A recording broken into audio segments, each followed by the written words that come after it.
18h35 en Europe et 12h35 au Québec. Et c'est le moment du rendez-vous avec Pierre Lessard.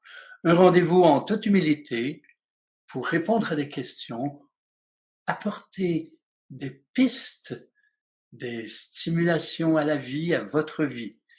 Ce moment pour poser des questions quant à votre parcours de vie, votre parcours spirituel, votre parcours d'éveil, les difficultés que vous rencontrez et non pas les sujets extérieurs, mais ça parle de vous pour vous. Et lorsque on apporte des pistes pour vous, on apporte des pistes pour vraiment une grande quantité de personnes, parce que si les situations sont différentes, si les difficultés sont différentes, elles ont quand même de grands points communs. Et j'essaie de vous répondre à vous personnellement, tout en apportant des éléments qui servent tout le monde. Alors, merci d'avoir été à Unis pour l'humanité. Et maintenant, c'est le moment de commencer à poser vos questions. Je vous propose de poser vos questions dans la section chat pour que je les vois, pour pas que j'aille à me promener entre le chat et question and answer, dans le chat, et indiquer des points d'interrogation au début et à la fin de votre question pour que je l'identifie bien à travers les différents commentaires, les salutations. Alors, pour Rendez-vous avec Pierre Lessard, vous retrouverez aussi les vidéos d'aujourd'hui, les vidéos passées sur la page de symphonie.life. Alors, vous pouvez commencer à poser vos questions. Si vous avez été à Unis pour l'humanité, vous pouvez rester avec nous. Si vous avez à quitter, alors je vous souhaite une très belle journée et je suis dans l'accueil des différentes questions. Les spirales de guérison peuvent vous aider. Si vous avez assisté à Unis pour l'humanité, vous savez maintenant créer une spirale de guérison en 5 étapes. La première étape, c'est de faire vos ancrages. Ancrage à la Terre, ancrage au ciel, cosmos. La deuxième étape, c'est vraiment d'être conscient de ce que signifie une spirale de guérison, une spirale descendante qui stimule votre fréquence. La troisième étape consiste à vous unir à une spirale de guérison existante. Alors, si vous en créez une, par exemple, dans votre salle, dans votre chambre, dans une salle de soins, eh bien, elle existera, vous la nourrissez régulièrement. Et vous pouvez vous unir aussi à un maître ou un Bouddha de guérison. La quatrième étape consiste à intensifier l'énergie de vie dans votre bas-ventre, dans votre hara. Et la cinquième étape consiste à vous concentrer en projetant des faisceaux de lumière de votre troisième œil vers une cellule parfaite, une cellule focale, avec l'intention qu'elle se mette à tourner avec des circonvolutions de plus en plus grandes jusque dans le lieu où la personne, où vous voulez créer la spirale de guérison. Voilà. Alors, il y a une question de Jovette. Parlez-nous des mondes parallèles. Eh bien, Jovette, je viens vous parler des mondes parallèles. Toutefois, comme je l'ai dit précédemment, le but de notre rencontre, c'est vraiment de aider des personnes dans leur parcours d'évolution, leur parcours spirituel, leur parcours de vie, en offrant des pistes de transformation, des pistes de changement, et non pas pour répondre à des questions sur comment ça fonctionne, ceci, cela, comme les mondes parallèles, si vous permettez. S'il n'y a pas d'autres questions, je reviendrai à votre question et je vous en parlerai, Jovette. Merci de votre compréhension du but réel de notre rencontre. Liliane nous dit, dans le dialogue avec les cellules, quand on ne connaît pas la partie du corps, problème de sommeil, qu'est-ce que l'on fait? Alors, ce qui est intéressant, c'est d'abord de faire la première partie, la détente profonde, puis de demander à l'ensemble de vos cellules qu'est-ce que vous avez à comprendre d'abord de votre problème de sommeil. Dans cette partie, généralement, on parle aux cellules qui sont affectées, qui sont en déséquilibre. Là, vous ne le savez pas. Donc, vous pouvez d'abord demander qu'est-ce que vous avez à transformer pour résoudre votre problème de sommeil. Si vous faites de l'insomnie, c'est qu'il y a quelque chose à transformer. Vous en êtes conscient. Il y a un déséquilibre et il y a quelque chose à rééquilibrer. Donc, vous pouvez demander ça à l'ensemble de vos cellules. Vous pouvez aussi demander que vos cellules vous indiquent quelle partie de votre corps est responsable de cette difficulté. Mais ce qui nous importe, c'est vraiment qu'est-ce que vous avez à transformer. Parce que les difficultés de sommeil peuvent provenir de plusieurs parties du corps. Évidemment, du système nerveux central ou du système nerveux périphérique. Ça peut venir aussi d'un problème de digestion. Alors, difficulté de digestion, ça peut provenir aussi d'éléments associés à la ménopause, par exemple, ou à l'andropause chez les hommes. Donc ça, c'est des éléments qui peuvent affecter. Ça peut être aussi à un niveau psychique. Alors, il peut y avoir des peurs, il peut y avoir une partie d'angoisse, il peut y avoir aussi des frustrations, des éléments ou des problèmes matériels qui vous ennuient. C'est intéressant de demander aussi à votre cellule quelle est la source de cette difficulté. Voilà ce que je vous propose. Alors, Chantal nous dit où se trouve la spirale pour la France. Eh bien, en France, il y a une spirale de guérison. Vous savez, un autre jour, je vous parlais des spirales d'ouverture de cœur et de conscience. Il y a 2 types de spirales, descendantes et ascendantes. Et puis, il y a des doubles spirales. Alors, il y a une spirale importante, ascendante, qui est le mont Bougarage, vous savez. Mais il y a des spirales. Il y a aussi Chartres, qui est une spirale double. Une spirale double, donc à la fois une spirale de guérison et à la fois une spirale ascendante. Donc, Chartres, c'est un lieu énergétique très important. Il y a Vézelay aussi, qui est un lieu important. Il y a Lourdes aussi, qui est un lieu important en termes de spirale de guérison, spirale descendante. Il y en a d'autres, évidemment, il y a différents niveaux d'intensité de spirale. Que ce soit Chartres, Vézelay, Lourdes, sont des spirales importantes. La plus puissante de la France, c'est celle du mont Bougarach. Voilà, dans l'Aude, évidemment, vous connaissez probablement. Alors, j'ai Maria qui nous dit, depuis plusieurs mois, je me connecte à ma partie divine pour m'aimer mieux, m'aimer plus, afin de me sentir moins seul.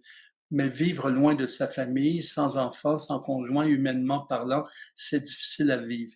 Quels sont les obstacles qui m'empêchent de me sentir aimé et rencontrer des gens ou une personne pour moi? Donc, il y a plusieurs questions à travers ça, Maria, mais je comprends bien ce dont vous nous parlez. Vous nous parlez de solitude. Évidemment, vous vivez une difficulté à être seul et dans la solitude, vous avez de la difficulté à vous aimer. Donc, la partie divine de vous, c'est la partie de votre âme, de votre esprit. Et votre âme, c'est aussi la partie amour. Donc, vous connecter à votre âme pour mieux vous aimer, c'est vraiment une belle avenue. Un autre élément pour vous aimer, c'est de vraiment connecter avec qui vous êtes vraiment. Alors, très souvent, les gens, je dis pas que c'est vous nécessairement, mais en général, les gens ont de la difficulté à s'aimer, Maria. La majorité des gens ont plus de facilité à aimer les autres qu'à s'aimer soi-même. Et j'amène la notion que les gens se connaissent mal. Et en fait, l'éducation et notre monde fait souvent en sorte que les personnes ont tendance à poser leur attention sur ce qu'ils ont de la difficulté à être et à faire, sur leur malaise, sur leurs défauts, sur leurs difficultés, plus qu'à l'inverse sur ce qui leur est naturel, ce qui est stimulant, ce qui est inspirant. Évidemment, si une personne met davantage son attention sur ce qui est difficile pour elle, sur ses problèmes, voire ses défauts, ou j'aime mieux parler de difficultés que de défauts, en fait, et sur les parties plus sombres d'elle-même, bien, c'est évident qu'elle a de la difficulté à s'aimer. Or, si une personne commence à poser son attention sur les parties lumineuses d'elle, sur les parties qui lui sont plus naturelles, sur ses talents, sur ses qualités, sur ses dons, ben, elle peut mieux commencer à les déployer et à s'aimer. Donc en fait, pour vous touchez un élément important parce que les êtres humains s'attirent les uns les autres. Il y a vraiment une pulsion d'union dans chaque être humain et les êtres s'attirent. Et de façon générale, les gens sont plus attirés par des gens qui s'aiment que des gens qui ne s'aiment pas. Évidemment, il y a aussi des sauveurs qui ont tendance à être attirés vers des gens qui ont des difficultés pour les aider. Alors, c'est important de s'aimer pour justement sentir qu'il y a une raison d'être aimé. C'est drôle à dire. C'est un peu comme si une personne ne s'aime pas et elle veut être aimée. Elle pourrait se dire, pourquoi une personne m'aimerait-elle si moi je ne m'aime pas? Vous voyez ce que je veux dire? Eh bien, oui, une personne peut aimer une personne qui ne s'aime pas parce que, en fait, la personne extérieure voit votre beauté, la personne voit vos qualités. Toutefois, il est intéressant que vous posiez votre attention sur vos beautés intérieures, vos qualités, vos talents, et que vous puissiez les utiliser. Donc, œuvrez davantage à utiliser vos beautés qu'à travailler sur vos ombres, parce que vos beautés sont lumineuses et vont éclairer les parties plus difficiles. Et plus vous utilisez vos talents, vos beautés, vos qualités, plus vous aimez qui vous êtes. Et évidemment, plus ça rayonne de vous et plus vous attirez des gens. Ça, c'est la partie vraiment euh, très personnelle. Donc, les obstacles qui m'empêchent de me sentir aimé sont directement reliés à votre difficulté de vous aimer vous-même. D'autre part, plus on se rend compte, on identifie les aspects de soi qui sont merveilleux, moins on doute que les autres peuvent nous aimer. Donc, le doute qu'on peut être aimé, évidemment, est un obstacle aussi. Alors, voyez-vous, c'est comme un cercle vicieux que l'on transforme en cercle vertueux. On commence à réaliser qui on est. Alors, il y a nos qualités, nos talents, mais il y a aussi notre envie de vivre et notre envie de bonheur, notre envie de paix. Plus on se connecte à ça, même si c'est pas là actuellement, plus il y a une forme d'enthousiasme qui est là. Je parle aussi souvent de choisir nos états. L'on sait qu'il y a mille et une facettes de la vie intérieure et extérieure qui influencent nos états. Il n'en demeure pas moins qu'on a la capacité de choisir ses états.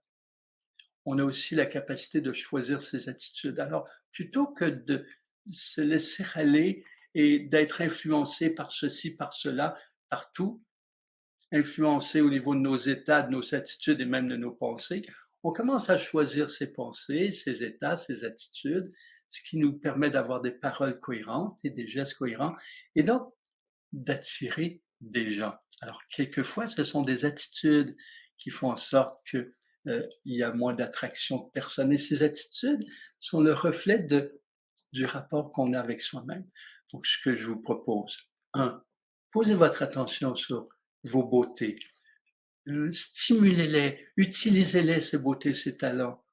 Par exemple, si vous êtes quelqu'un de souriant naturellement, ben souriez aux gens. Si vous êtes quelqu'un d'aimable, qui aime rendre service, rendez service, même si c'est des étrangers. Utilisez davantage vos beautés. Vous allez sentir un amour de vous qui grandit. Deuxièmement, choisissez les états, choisissez les attitudes qui vous font sentir vous-même. Et tout ça va faire en sorte que votre rayonnement sera plus léger, d'une fréquence plus élevée, et vous allez attirer des gens. Et vous allez moins hésiter à parler à des étrangers. Parler à des étrangers, vous savez, ça semble curieux, mais en fait, les êtres humains sont des êtres humains partout dans le monde.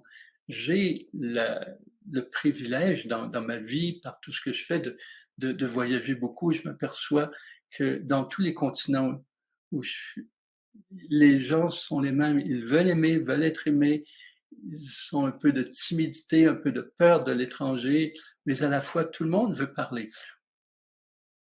Dans ma vie, moi, j'ai commencé à parler à des gens partout. Si, par exemple, je vais dans une boutique, dans une grande surface, je vais parler à la personne qui va me servir, je vais parler à la personne à la caisse, je vais parler à quelqu'un qui est dehors, qui est en attente. Bonjour, c'est une belle journée.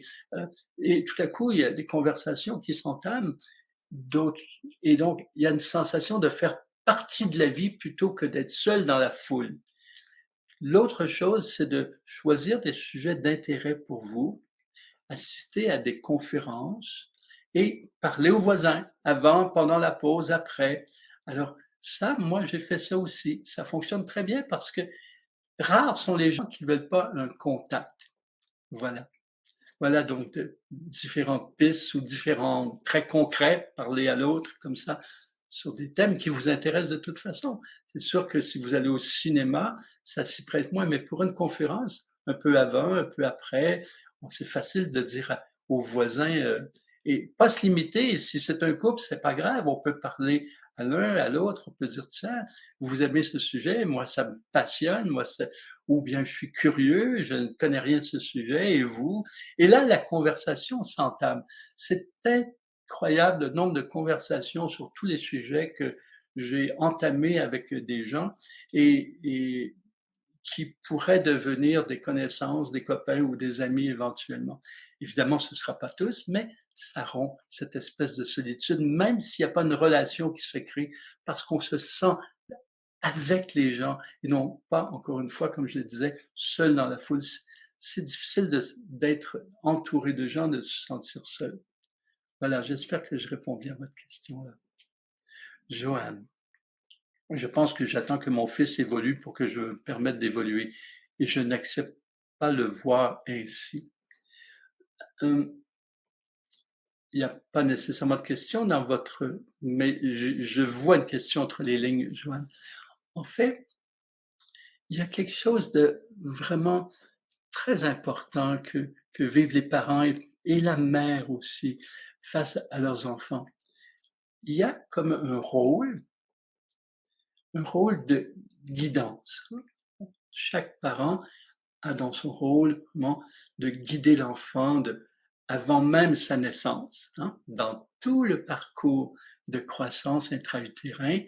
Alors ça, c'est très important de réaliser que la guidance commence là et se continue à la naissance, même si c'est un embryon et à la naissance un tout petit bébé, eh bien, il y a un esprit, il y a une âme qui comprennent les choses. Donc, on est en contact, on guide l'enfant. À un certain âge, on sait que c'est quand on a commencé vraiment au tout début, la guidance, c'est-à-dire à deux niveaux, la guidance spirituelle et la guidance d'adaptation au monde tel qu'il est, se termine vers 16, 18 ans, 20 ans selon les personnes.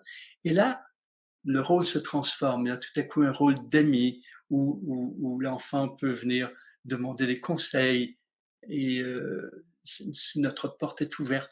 Quand c'est l'ami, quand il n'y a plus le parent qui dit fais ceci, fais cela, mais qu'il y a tout à coup une compréhension, mais il y a un rôle d'ami où il y a un partage. Et ce que je veux amener, c'est que à ce moment-là, il y a évidemment un être humain qui est arrivé avec son bagage. On le guide à contacter son bagage, dont ses lumières, son essence, ses beautés. Évidemment, lorsque son bagage plus lourd se manifeste, on l'aide aussi. Donc il y a une guidance et une aide comme ça. Son bagage lui appartient. L'enfant ne, ne sera pas vraiment nécessairement sur nos pas, même au niveau spirituel. Évidemment, au niveau de son œuvre de vie, ce sera différent. Mais c'est son bagage, sa vie, son incarnation. Donc, on n'a pas la responsabilité de ce que les enfants choisissent, deviennent des valeurs auxquelles ils s'attachent. Durant la période de guidance, parce que l'on vit, parce que l'on émane, ils sont en contact avec nos valeurs et on peut les expliquer selon évidemment toute la relation qu'on crée. et on peut leur proposer des valeurs, des façons de faire, etc. Ça fait partie de la guidance. Et peu à peu, dans son parcours, il choisit des guidances, il choisit des valeurs, excusez-moi. Et ces valeurs sont aussi associées à son bagage et ses expériences et ce qui l'attire à lui font aussi partie de son bagage. Nos enfants sont différents, ils ont des choses à vivre et leur parcours est différent du nôtre. Donc, c'est magnifique de les guider, c'est magnifique de partager ce que l'on est, ce que l'on a compris. On fait vraiment de notre mieux pour stimuler l'être à se connaître, se reconnaître et faire ses choix. Et après, on a lâché prise parce que c'est son processus. Voilà. Et votre parcours spirituel est un parcours qui vous amène à une connexion de plus en plus intime et juste avec vous. En d'autres termes, le parcours spirituel, c'est le parcours de retrouvailles de qui vous êtes. Alors, beaucoup de gens ont l'impression qu'un parcours spirituel, c'est un parcours avec des exercices, des activités, un parcours un peu ésotérique.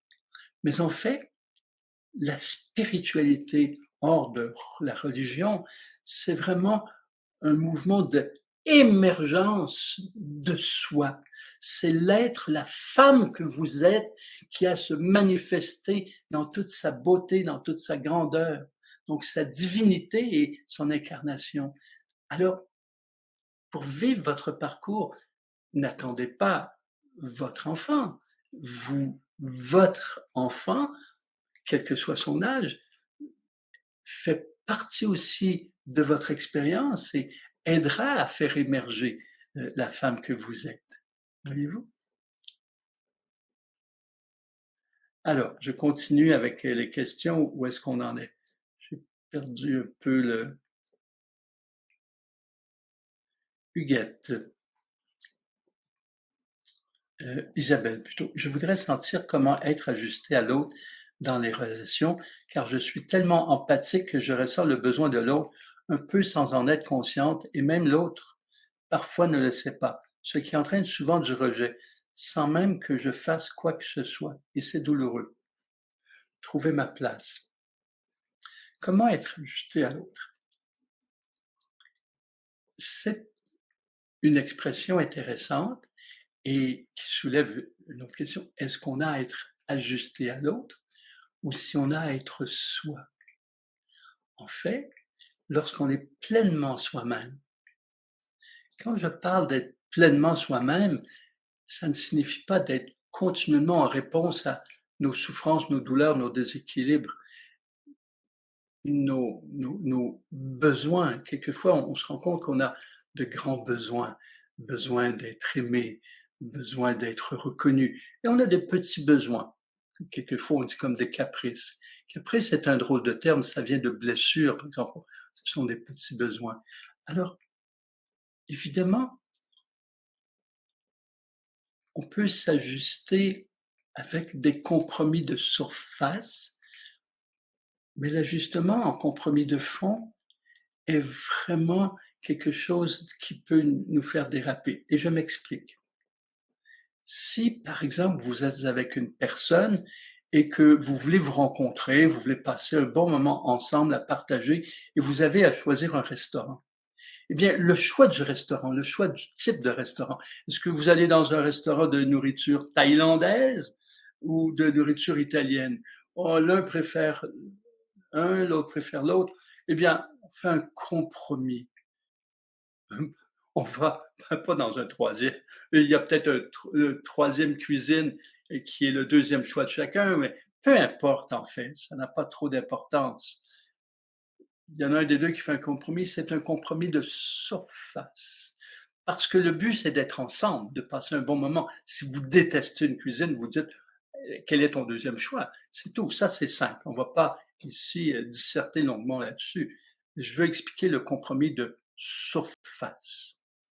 On veut vivre un moment ensemble, on veut partager, on veut se stimuler. Alors, il y a tout un ensemble d'éléments de surface.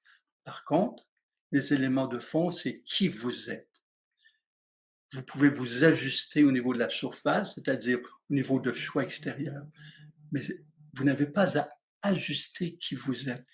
La femme que vous êtes, avec ses qualités, ses lumières, ses difficultés, vit un parcours d'évolution.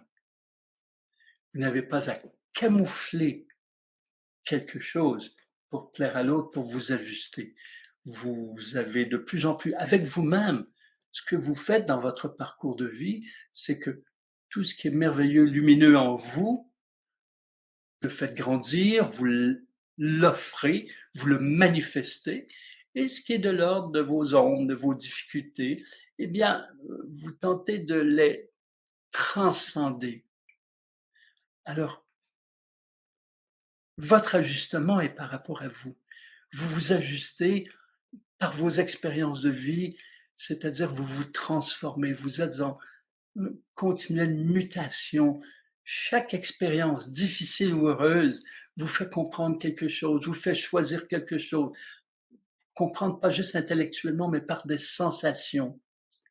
Alors, c'est vraiment, si on voulait faire une métaphore, on dirait, si vous mettez la main sur une cuisinière qui est ouverte, vous brûlez, vous avez compris. La sensation est claire, vous avez à vérifier si déjà il y a le feu ou le gaz qui est ouvert. C'est compris. C'est une expérience douloureuse qui vous a fait comprendre quelque chose. Eh bien, si on extrapole, on peut dire que toutes nos expériences nous font comprendre quelque chose. L'ajustement à l'autre aussi, quelquefois, est à un niveau de surface, mais prend des allures de profondeur.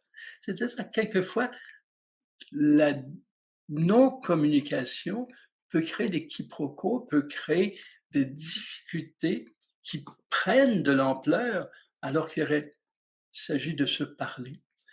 Alors, plutôt que de tenter de vous ajuster à l'autre, ce que je vous propose, c'est vraiment de reconnaître qui vous êtes, de vous connaître, de vous faire connaître en étant de plus en plus vous-même, d'une part, et aussi, pour connaître l'autre, de communiquer. Communiquer pour faire en sorte que, sachant ceci, sachant cela, eh bien, vous pouvez faire toutes sortes de petits ajustements de surface, mais sans ajuster l'être que vous êtes. C'est ce que je vous propose. Trouver votre place, c'est par rapport à vous. C'est ça que je veux dire. Estelle nous dit, quand je ressens l'amour dans mon cœur, les larmes me montent et je suis incapable de les arrêter. Est-ce que je suis vraiment branché à l'amour vrai du cœur ou bien c'est plutôt ma sensibilité et mes émotions qui agissent? Eh bien, Estelle, j'aurais envie de vous retourner votre question. Généralement, lorsqu'il y a un amour vrai, un amour pur, il peut y avoir des larmes. Les larmes de pure joie et de pur amour. Lorsque je vis un moment de grande, grande joie, moi j'ai des larmes vraiment beaucoup. Par exemple, lorsque j'écoute, vous savez, des gens qui ne sont pas des vedettes, ne sont pas c'est des gens euh, comme vous et moi, et qui vont chanter et qui chantent avec tout leur cœur, eh bien, j'ai des larmes de joie et d'amour pour ces gens qui osent s'exprimer. Et ça, dans beaucoup de circonstances. Alors, maintenant, lorsqu'il y a un élément qui est de votre sensibilité, là, vous pouvez le savoir. C'est-à-dire, en fait, quand vous êtes touché, quand ça vibre au niveau de votre poitrine et qu'il y a des larmes, c'est de l'ordre de la joie et de l'ordre du cœur. Et quand vous sentez que ça coince au niveau du plexus solaire, vous savez, juste en bas du sternum, là, eh bien, là, quand ça coince et qu'il y a quelque chose de l'ordre de malaise, vous savez que c'est de la sensibilité. Alors, par exemple, quand quelqu'un souffre et que ça vous tire des pleurs, c'est de la sensibilité. Et quand quelqu'un vit un moment de grâce et que ça vous tire des pleurs, eh bien, c'est un moment de joie pure, de partage, d'unification et d'amour. Et c'est très beau, ces larmes-là, vous n'avez pas à les arrêter, les reconnaître simplement. Et de toute façon, quelle que soit la source de vos larmes, ce qui est intéressant, c'est de le reconnaître, et elle vous donne une indication, par exemple. C'est des larmes de joie, des larmes d'amour. Eh bien, c'est que vous communiez avec la personne qui vit une telle joie. Si par exemple, vous voyez un enfant, si vous passez dans un centre de naissance, puis vous voyez une maman qui prend son enfant nouveau-né, vous connaissez ni la maman ni l'enfant, évidemment, et que vous avez des larmes, eh bien, est-ce que vous avez des larmes parce que ça vous rappelle votre enfant qui a été si malade à sa naissance? Là, c'est de la sensibilité. Et c'est pas mauvais, c'est tout à fait naturel aussi. Ça vous rappelle l'enfant d'une amie qui est mort à la naissance et sa mère n'a pas eu la chance de faire ça, ou en fait, vous voyez. Mais si tout à coup, il n'y a rien que la beauté de la maman qui prend son enfant, ben, c'est des larmes de joie et d'amour. Mais les deux sont indicateurs. Ces larmes de joie et d'amour vous indiquent jusqu'à quel point vous pouvez ressentir la beauté, connecter, vous unir avec la beauté. Et ces larmes sont bonnes aussi parce que c'est une joie derrière. Et si c'est de la sensibilité, bien, ça vous rappelle que il y a encore quelque chose qui est blessé, par exemple. Ça veut dire que ce moment, vous ne l'avez pas oublié, vous ne voulez pas l'oublier, mais à la fois, il y a encore une blessure qui est là. Et c'est pas grave. En fait, c'est aussi une relation, c'est un moment qui fut douloureux, et la douleur est peut-être encore là. Ça vous parle, ça vous donne l'indication que la mémoire est encore vivante à l'intérieur de vous, dans mon exemple. Vous me suivez bien? Fontaine, pourquoi toutes mes relations avec l'amour, l'argent, la santé sont vouées à l'échec? Est-ce le chemin de mon âme pour évoluer? Je suis si lasse. Eh bien, c'est une grande question, c'est-à-dire que vous vivez des sensations d'échec dans plusieurs domaines, amour, argent, santé, donc plusieurs domaines de la vie, non seulement du quotidien, mais vos relations. Alors, est-ce que c'est le chemin de votre âme? En fait, répondre oui ou non, c'est un peu concentrer la situation qui est plus subtile que tout cela. Est-ce que, par exemple, vous avez nécessairement à vivre des échecs? La réponse, c'est non. Donc, c'est pas le chemin de votre âme que vous viviez des échecs. Les difficultés que vous vivez ont toutes un message, ont toutes une invitation à transformer quelque chose. Et ça, c'est un parcours de l'âme. C'est-à-dire que vous venez sur Terre comme chaque personne vient sur Terre, jusqu'à la maîtrise, jusqu'à être un maître réalisé. Chaque personne vit des expériences et toutes les expériences favorisent vraiment l'émergence de l'être dans toute sa beauté. Alors, les difficultés nous parlent d'éléments à transformer. Prenons pour mieux comprendre cela, parce que j'en ai parlé aussi tout à l'heure, prenons un exemple très simple.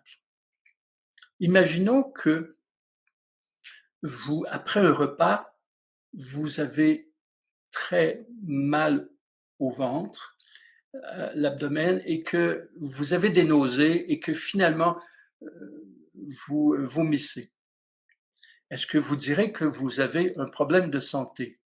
Et la réponse que je vous propose, c'est non. Vous n'avez pas de problème de santé. Vous avez un système qui fonctionne très bien. Il y a quelque chose, le fait de vomir votre nourriture après un malaise puis des nausées, ce n'est pas normal. Toutefois, il y a quelque chose qui a entraîné cette anormalité. Et là, vous pouvez vous dire, tiens, plutôt que de vous dire je suis malade, vous pouvez vous dire qu'est-ce qui fait que j'ai eu ces malaises, ces nausées et que vous avez vomi. Alors, peut-être que vous avez mangé une nourriture qui n'était pas saine, avariée, peut-être souillée. Peut-être que vous avez mangé rapidement, stressé. Peut-être que vous avez d'angoisse sur d'autres choses et que ça affecte votre système digestif.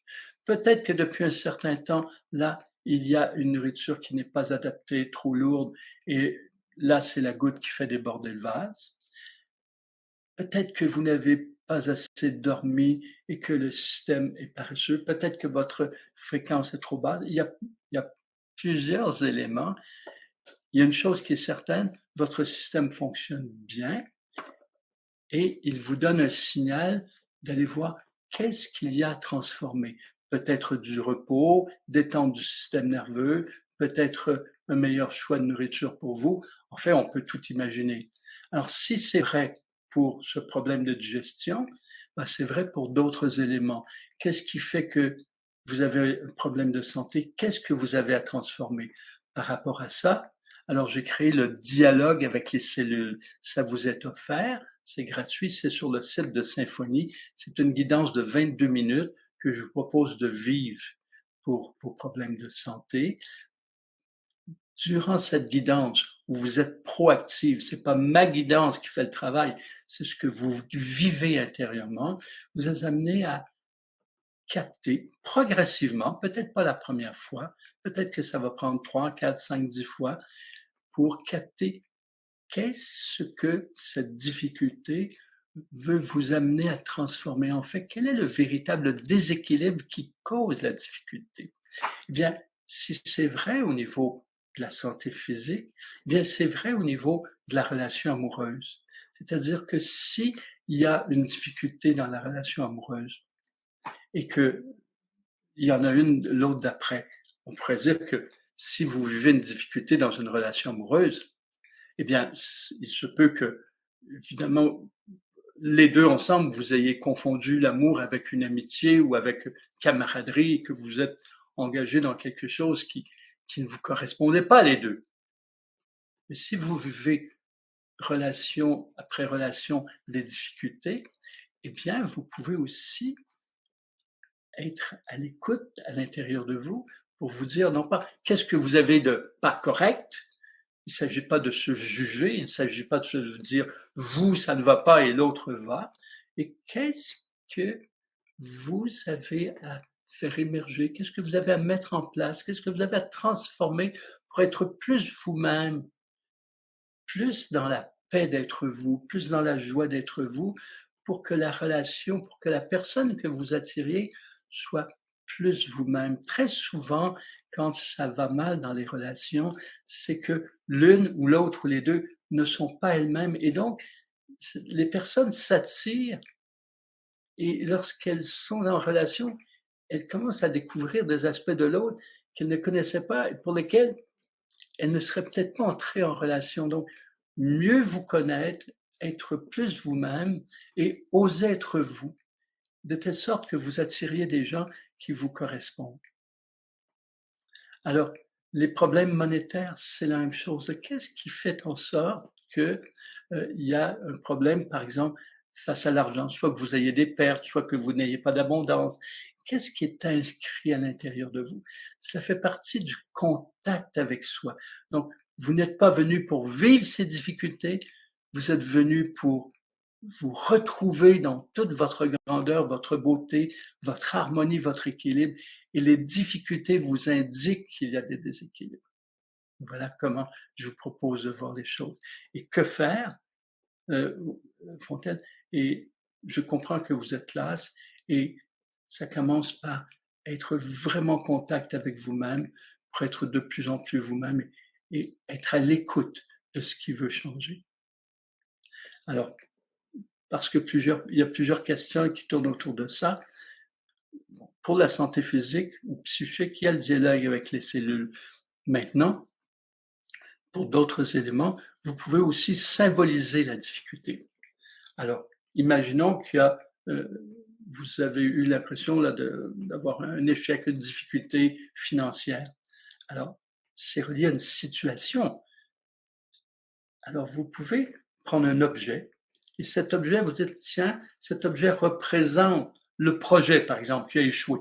Il y a un projet dans lequel vous vous êtes investi, vous avez investi votre argent et ça a échoué. Donc, vous vivez, pour vous, un échec financier.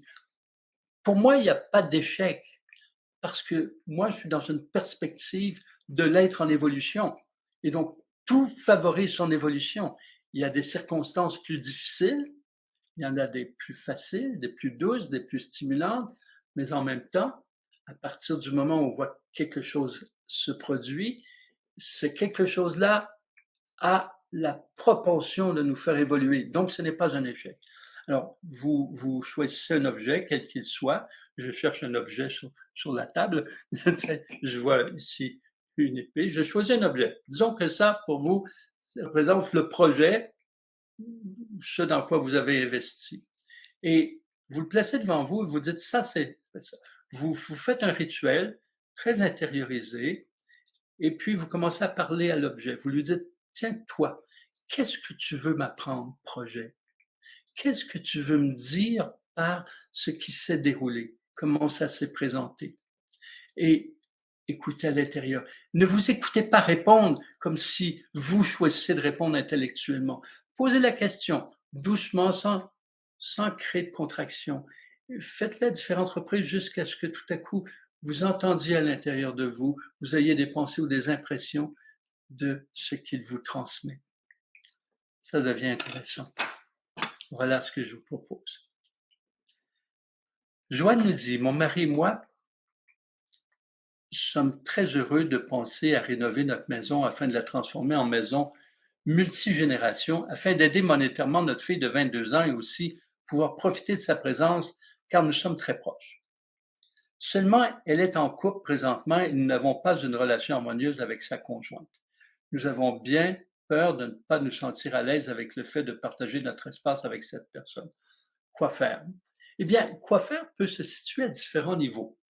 Au premier niveau, probablement que tous et toutes vous diriez, laissez la relation évoluer et vous verrez s'il y a des changements dans la relation avec votre fille, si elle reste toujours avec cette personne, etc. C'est-à-dire, la plupart des gens vous diraient au premier niveau, attendez avant de les inviter à la maison. Si déjà vous n'êtes pas dans une relation harmonieuse, ce n'est pas nécessairement la meilleure chose à faire. Vous pouvez attendre, la relation peut évoluer entre votre fille et cette personne, et ça peut être temporaire, ça peut se terminer d'une part, ou bien vous connaissez de mieux en mieux cette personne et la relation entre vous se transforme. Vous voyez ses qualités. Si vous aimez votre fille et que vous êtes proche de votre fille, eh bien, il se peut que de plus en plus, votre regard soit attentif aux beautés, aux qualités de cette personne, parce que votre fille, elle les voit, les qualités de cette personne. Ou bien elle est omnibulée, et puis vous voyez que c'est une faiblesse de votre fille qui est un peu contrôlée, et puis vous n'aimez pas ça. Et donc, ce que je vous dis, gardez une ouverture par rapport à cette personne. Donc, au premier niveau, statu quo, c'est-à-dire avant d'inviter les deux, faites en sorte que quelque chose se transforme. Ça, c'est ce que probablement tout le monde vous dirait. À un autre niveau, eh bien, vous savez que l'expérience favorise la transformation. À un autre niveau, vous pouvez vous dire, tiens, on va les accueillir. Toutefois, il sera important d'être vrai. C'est-à-dire que en les accueillant, vous allez partager de plus près des lieux de vie. Ils auront, j'ai compris, multigénération, ils auront leur quartier, vous aurez les vôtres et peut-être des quartiers communs. Dans les quartiers communs, ce qui est important aussi, ou dans toutes vos relations, c'est que vous soyez vrai.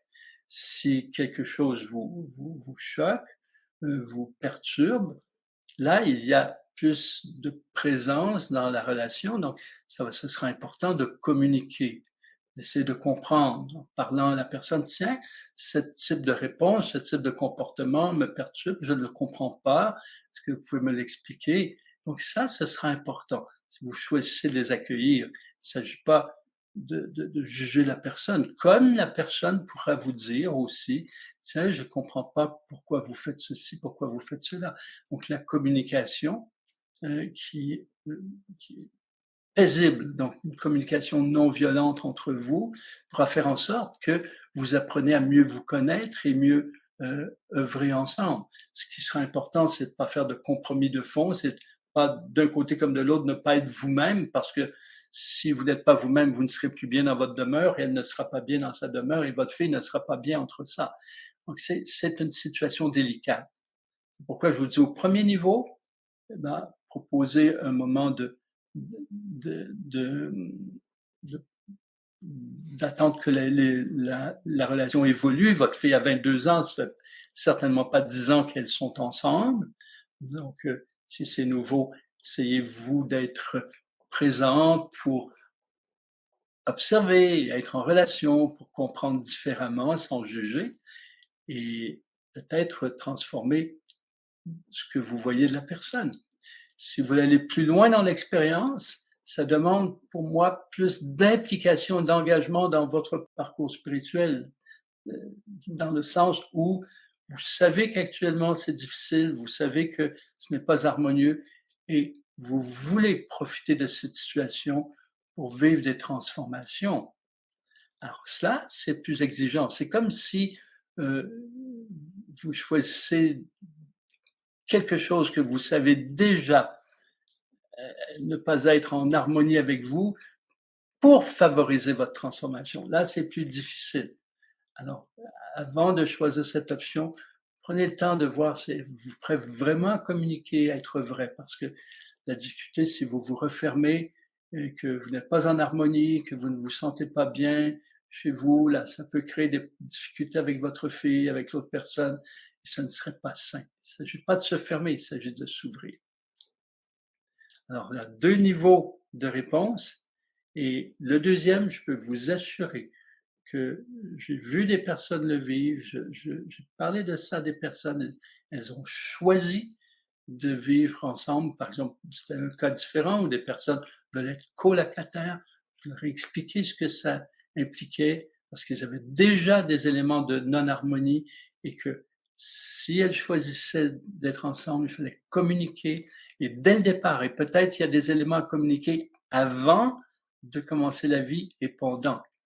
Et les personnes l'ont choisi et c'est facile de choisir, oui, on va communiquer, oui, on va se parler. Et il s'agit de le faire, parce qu'on peut choisir, oui, oui, oui. Si on ne le fait pas, après, ça peut devenir vraiment difficile à vivre. Alors, il s'agit d'être cohérent. Vous me suivez bien, je suis certain. Hélène me dit, aujourd'hui, elle m'a fait un bien spécial. La personne choisie est André, ma sœur. Elle a un trouble cognitif suite à 2 opérations à cœur ouvert plus 2 AVC. Avant d'entrer en CHSLD, elle a demandé l'aide à mourir qui lui a été refusée. Je lui en avais parlé à ce moment-là. Elle se voyait dépérir. Je l'ai placée dans la spirale de guérison. Puis je demandais que la vie vienne la chercher, ce qu'elle souhaite dans son cœur. Comment moi je peux travailler la mienne? Eh bien, c'est toujours délicat de faire ce type de demande parce que la personne peut dire ça extérieurement et même en être convaincante et à l'intérieur peut avoir une hésitation. Alors, ce n'est pas à l'extérieur. Je pense que le sujet de l'aide à mourir est un sujet extrêmement important, extrêmement délicat. Chacun a ses opinions là-dessus.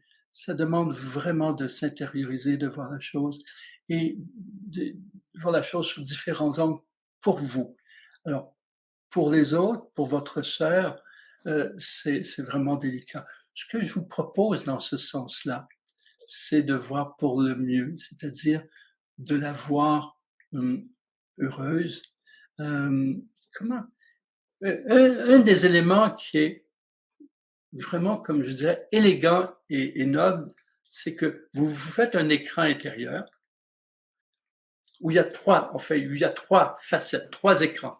Sur un écran, vous la voyez retrouver un bien-être physique, une sérénité. Elle est bien, vivante, elle est bien. Sur l'autre écran, elle est non seulement bien, mais elle prend du mieux. Et sur le 3e écran, elle s'élève dans le ciel. Donc, et ce que vous voulez, c'est qu'elle soit bien. Alors, émanez de votre cœur vers son cœur en émettant qu'elle soit bien, qu'elle s'aime et que le mieux se produise pour elle plutôt que de voir qu'elle puisse quitter. Vous comprenez, n'est-ce pas? C'est vraiment une question très importante. Ce qu'elle souhaite dans son cœur, c'est très délicat parce que ce qu'elle exprime en mots peut être différent. Donc, émaner de votre cœur vers son cœur avec l'intention qu'elle s'aime et que ce qu'elle choisit soit le mieux pour elle. Vous savez, si en plus elle a des difficultés cognitives, ses choix manifestés extérieurs sont-ils ses véritables choix? Quel sujet extrêmement délicat qui est une grande discussion de société. Est-ce que la société est prête à discuter ça? Est-ce que les gens sont dans des ouvertures de conscience, des ouvertures d'âme, de cœur pour discuter ça vraiment? Ça, c'est compliqué dans la société à discuter. Alors, voyons-le individuellement. Aimez votre sœur profondément. Émanez l'amour vers elle pour qu'il y ait de l'amour en elle et que le mieux se passe pour elle. C'est ce que je vous suggère. Vous dites comment je peux travailler la mienne? Votre vie, c'est une grande question. Comment je peux travailler ma vie? J'essaie de comprendre la mienne là, et eh bien, je pense que ce qu'il y a de plus important, c'est quelle que soit la période de sa vie, quel que soit son âge, quelle que soit sa situation, c'est de s'aimer et s'il y a lieu d'apprendre et réapprendre à s'aimer toujours, toujours davantage, sachant que on est l'univers, on est la beauté du monde et plus on s'aime et plus tout se transforme dans nos pensées, nos états, nos expressions. Et plus ce qu'on aimait collabore à la vie autour de nous. Voilà. Maria nous revient, on nous disait, j'avais posé la question parce qu'on me dit souvent qu'il faut s'aimer, mais dans la vie de tous les jours, je suis dans la gratitude, la reconnaissance et je connais ce que j'aime, ce qui me fait vibrer. Me connecter à moi-même m'apporte beaucoup d'amour, beaucoup d'amis et d'amis, mais pas un ami personnel, je comprends. Pourtant, on me trouve agréable, bonne, bienveillante. Je connais beaucoup de gens extraordinaires, mais pas près de moi dans ma vie. Je pensais que si je me connaissais bien, je vais beaucoup de gens, je pourrais trouver un ami personnel. Alors, je comprends, Maria, et je suis d'accord avec vous. Si vous vous connaissez, si vous aimez qui vous êtes, si vous utilisez vos qualités, vos talents, vous aimez les gens autour de vous, si vous vous exprimez aussi, évidemment, si vous exprimez dans vos qualités, c'est pas toujours la parole, s'exprimer par votre regard, si vous émanez qui vous êtes, eh bien, vous attirerez une personne. Maintenant, effectivement, là, je comprends mieux votre question. Il se peut que ce soit dans votre destinée de vivre sans un compagnon, une compagne de route. Il se peut que ce soit cela. Il se peut que vous ayez à vivre différemment, explorer la solitude. Parce que, en fait, je m'aperçois qu'il y a beaucoup de gens autour de vous, c'est le partage plus intime, la connexion, évoluer ensemble, qui vous intéresse, vivre une stimulation mutuelle. Et je comprends que c'est merveilleux et que vous avez envie de ça. Mais il est vrai qu'il se peut que ce soit votre chemin. Il se peut que ce soit votre chemin pendant un certain temps. Je ne sais pas où vous en êtes, Maria, dans votre parcours de vie. J'ai connu des gens dont le premier partenaire s'est présenté à 72 ans. Alors c'est important. Je connais des gens qui trouvent le ou la partenaire à 80 ans, 90 ans. Il n'y a pas d'âge. Est-ce qu'il vaut mieux être avec la partenaire la plus stimulante à 80 ans ou vivre après ça toutes sortes de rencontres difficiles avant? Ben, ça dépend des plans de vie. Ça dépend des plans de vie. Alors, la solitude est un parcours dans lequel on retrouve la non-solitude éventuellement. Je pense que vous l'avez nommé. C'est à travers la traversée d'un désert de solitude on n'en vient qu'à ressentir qu'on n'est jamais seul. Non seulement jamais seul avec soi, jamais seul avec toutes les formes de vie qui nous entourent et tous les gens qui nous entourent. Ça n'enlève pas le fait que vous pouvez avoir envie de vivre avec une personne. Alors continuez à être vous, à exprimer qui vous êtes, à exprimer votre joie de vivre, à exprimer ce que vous aimez de la vie autour de vous, le vivre aussi. Alors, évidemment, sans être dans l'attente. Par exemple, si quelqu'un aime les voyages et a envie de vivre des voyages avec un partenaire, alors c'est important qu'il n'attende pas le partenaire parce que peut-être qu'il les rencontrera en voyage. Et c'est fascinant de voir comment tout peut se passer, mais il se peut que ça se passe pas comme ça. D'autres fois, c'est des gens qui veulent des enfants. Vous savez, moi j'avais dans la vingtaine, mais je me disais je voulais des enfants, je voulais guider des enfants et j'ai pas j'ai pas le père biologique d'un enfant. Et quelquefois mes amis me disent ben, t'es comme notre père spirituel. Et peut-être que tout ce que j'avais à, à offrir me demandait que je ne sois pas présent pour un enfant, mais pour plusieurs, je ne sais pas. Je ne peux pas vous dire assurément aujourd'hui, mais en même temps, il se peut que vous ayez beaucoup à offrir à beaucoup de gens et que ce ne soit pas le moment encore d'un partenaire. Continuez à être vous-même, à exprimer qui vous êtes, à exprimer votre joie, ce qui vous fait vibrer, vibrez-le, car c'est comme ça que vous pouvez attirer la personne que vous voulez. Merci de votre partage. Geneviève nous dit je suis un peu perdu car seul, je me sens super bien. En présence d'autres personnes, c'est beaucoup plus compliqué. Les autres sont très contents de moi, mais moi, je me sens frustré car si je leur porte beaucoup d'intérêt, l'inverse n'est pas vrai. Et j'ai de plus en plus besoin d'équilibre. Avec ce manque, j'ai vite des pensées négatives ou jugements ou frustrations. Pourtant, je ressens sincèrement un grand amour inconditionnel, mais je réalise que mon seuil de frustration est très bas. Sachant que l'autre est mon miroir, je réalise que je n'ai finalement pas beaucoup avancé. Au lieu de m'encourager à travailler plus sur moi, j'ai de plus en plus tendance à vouloir rester seul. Alors, il y a plusieurs éléments dans votre propos. Il y a des éléments un peu contradictoires à première vue, là.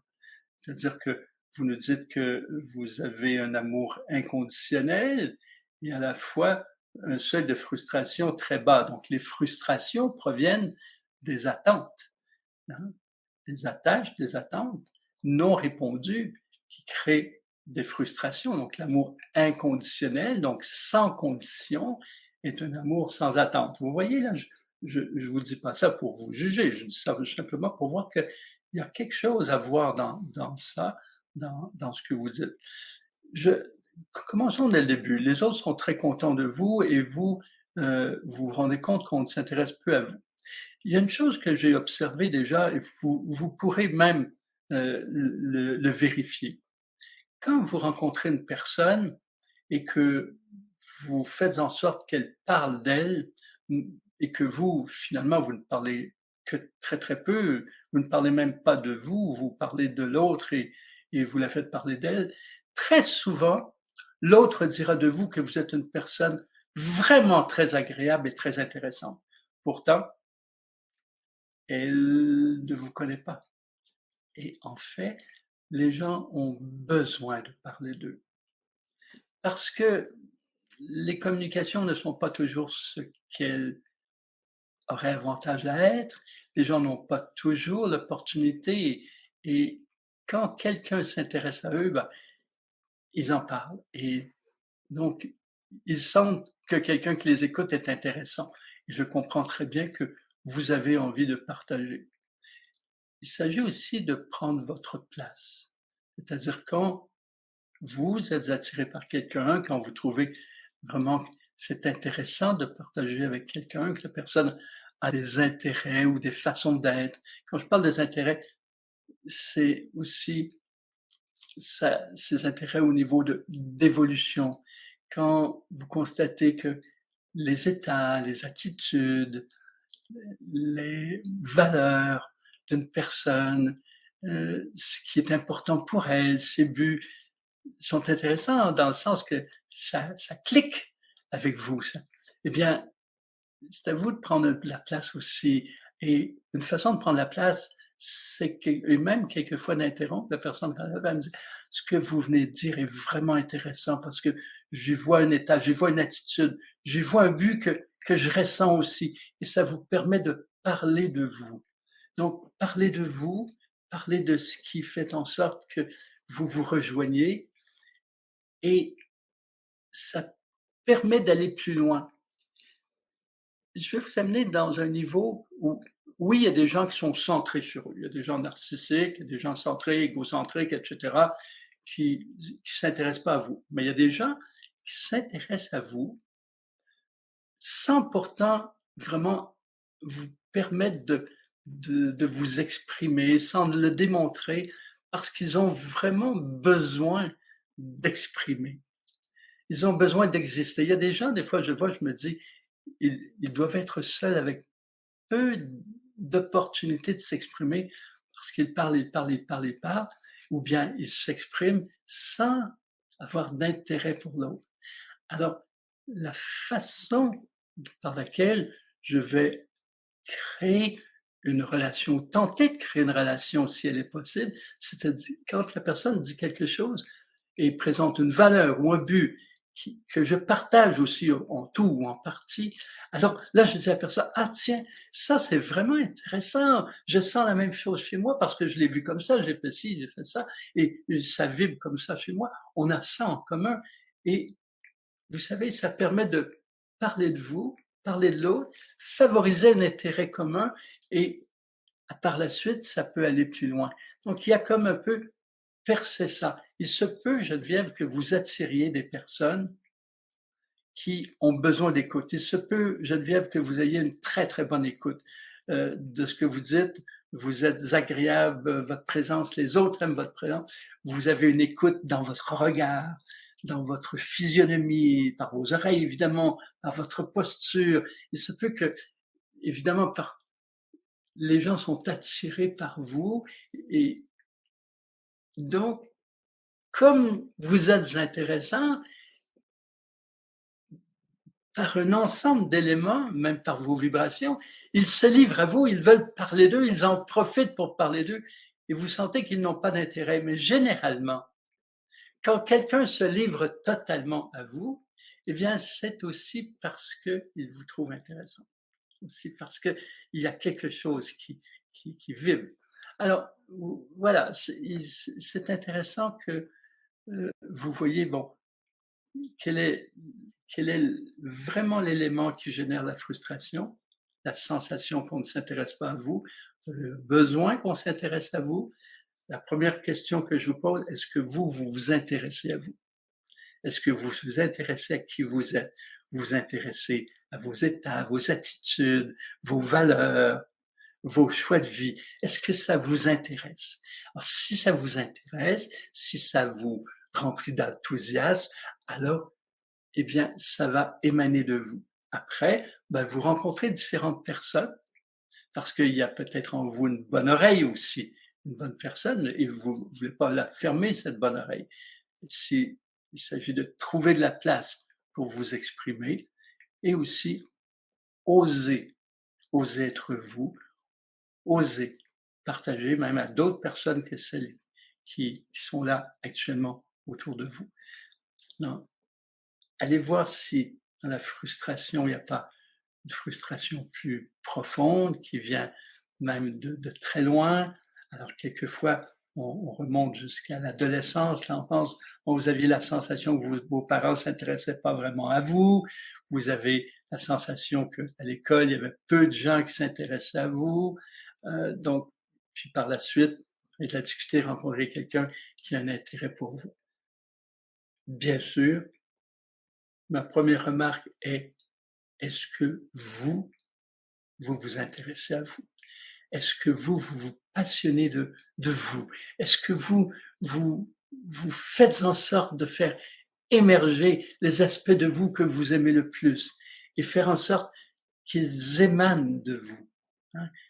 Donc, d'utiliser ça, de telle sorte que vous attiriez des gens qui s'intéressent aussi à vous parce qu'ils le sentent, parce qu'ils le voient.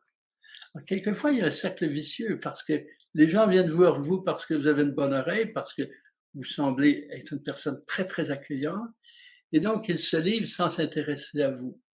Et donc, c'est un cercle vicieux. Alors, osez être et vous manifester. Ne pas rester seul. Il y a des gens qui vont s'intéresser à vous. Ça ne peut pas être autrement. Il y a beaucoup, beaucoup de personnes qui peuvent s'intéresser à vous. Maintenant, ils ont à vous capter, vous ressentir, vous manifester, dépasser ce réflexe de vous isoler parce que vous sentez qu'il y a pas d'intérêt, et dépasser aussi toute forme de timidité à contacter même des étrangers. Je dis pas de contacter des étrangers pour avoir, vous savez, nécessairement dans des sites de rencontres. Je veux dire, manifestez-vous là où vous êtes. Et vous allez voir que la beauté qui émerge de vous ne peut être que appréciée. Isabelle nous dit, oui, c'est souvent la communication qui manque. Oser exprimer celle que je suis plutôt que m'adapter. Oui, parce que ce qui arrive, l'adaptation devient comme, du coup, une suradaptation.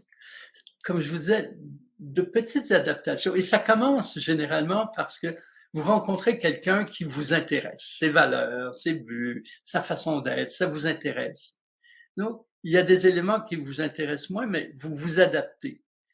Et c'est plus la relation se déploie, et plus il y a certains éléments qui émergent, qui sont difficiles pour vous, et plus les éléments auxquels vous adaptiez prennent la place, et vous laissez aller, vous laissez aller, vous allez, vous devenez dans une suradaptation. Et la suradaptation devient vraiment difficile, vous l'avez mentionné dans votre propos précédemment, c'est extrêmement difficile. Alors, c'est la communication. Or, c'est sûr que lorsque vous vivez depuis 20 ans, 25 ans avec une personne et que vous vous êtes adapté et suradapté sans communiquer cela, eh bien, là, la communication étonne l'autre sur ces éléments, mais il n'est jamais trop tard. Il y a des couples qui se transforment après 20, 25 ans, 30 ans. Alors, c'est important de communiquer à ce niveau-là. Bon, Fontaine nous dit que ça a bien résonné, là, et elle en a pleuré, oui. Ah, ça a pleuré du cœur. Voilà. Bon, vous êtes dans les remerciements. Je vois que l'heure a été dépassée, s'achève. Alors, on va s'arrêter maintenant. On va arrêter notre rencontre. Et je vais regarder s'il y a des questions. Non, il n'y a plus de questions. Et Maria nous dit, c'est exactement ce que je pense, accepter le destin au cas où ce serait mon destin. Je comprends très bien. J'ai eu de belles longues relations, l'un est décédé, l'autre est très malade et parti. Je serai patient. Oui, c'est pas une acceptation, vous avez compris mon propos, ce n'est pas une acceptation passive, c'est le destin, mais c'est continuer à être vous-même. Bon, vous nous avez deux magnifiques relations. Alors, continuez à être vous-même, à vous exprimer. Et une belle relation peut se manifester. Et quelquefois, ce n'est pas un partenaire ou une partenaire d'intimité de vie, mais une amitié profonde. Vous savez que souvent, je veux dire que ce que j'observe, c'est que les amitiés réelles expriment souvent plus d'amour que les relations dites amoureuses. Les relations de couple, souvent, n'ont pas toute cette ouverture et l'amour qui permet de accueillir les changements de l'un ou les facettes de l'autre qui émergent. Dans l'amitié, là, il y a vraiment un miroir et un pur amour. Donc, j'ai observé dans la vie que souvent, la ou les grandes amitiés profondes perdurent alors que les relations intimes passent. Alors, magnifique si les relations ont perduré, les relations intimes ont perduré longtemps. J'y crois profondément. mais pas au détriment de ce que peut être l'amitié. Alors, on arrive à la fin de notre rencontre. Rendez-vous avec Pierre Lessard. Je vous remercie d'avoir été là. Je pense qu'on a eu de très beaux partages. C'est sûr que je parle plus que vous, c'est long à écrire aussi. Et je me sens vraiment beaucoup en contact avec chacune de vous, qui à travers vos lignes, j'essaie de vibratoirement entrer en relation avec vous pour lire entre les mots, entre les lignes et capter ce que vous voulez dire. J'essaie aussi de vous répondre à vous tout en répondant aux autres. Je vis, moi, de grands moments, de beaux moments. Je suis heureux d'être là. Et la semaine prochaine, à la même heure, donc 12h30 au Québec, 18h30 en Europe, il y aura rendez-vous avec Pierre Lessard juste après Unis pour l'humanité, donc des fois on retarde de 2, 3, 5 minutes comme aujourd'hui. Venez à Unis pour l'humanité aussi, amenez vos amis, il n'y a rien d'ésotérique, je pense que c'est accessible à tout le monde et ça nous permet de élever nos fréquences, de nous élever même au-dessus des difficultés de la vie pour partager l'essentiel, c'est-à-dire l'amour qui est en nous. Voilà. Merci à toute l'équipe de Symphonie. Joanne qui est en ligne, qui vous aide quelquefois à vous connecter quand vous avez de la difficulté. Merci à Christine qui est là, que vous allez voir dans Symphonie très bientôt. Vous allez voir sa page arrivée, qui est une accompagnante psychospirituelle et qui suit pour dire si tout à coup il y a un détail à ajuster. Merci Isabelle qui oriente vraiment toute Symphonie. Vous allez voir des changements dans Symphonie dans les prochaines semaines, d'autres personnes qui arrivent, notamment l'accompagnement psychospirituel de Christine. Vous allez voir aussi l'accompagnement de la naissance, de la grossesse jusqu'à la naissance de Justine. Alors, vous allez voir de magnifiques accompagnantes qui peuvent vraiment faciliter le parcours de chacun et chacune. Merci à toutes, avec tout mon amour. À très bientôt.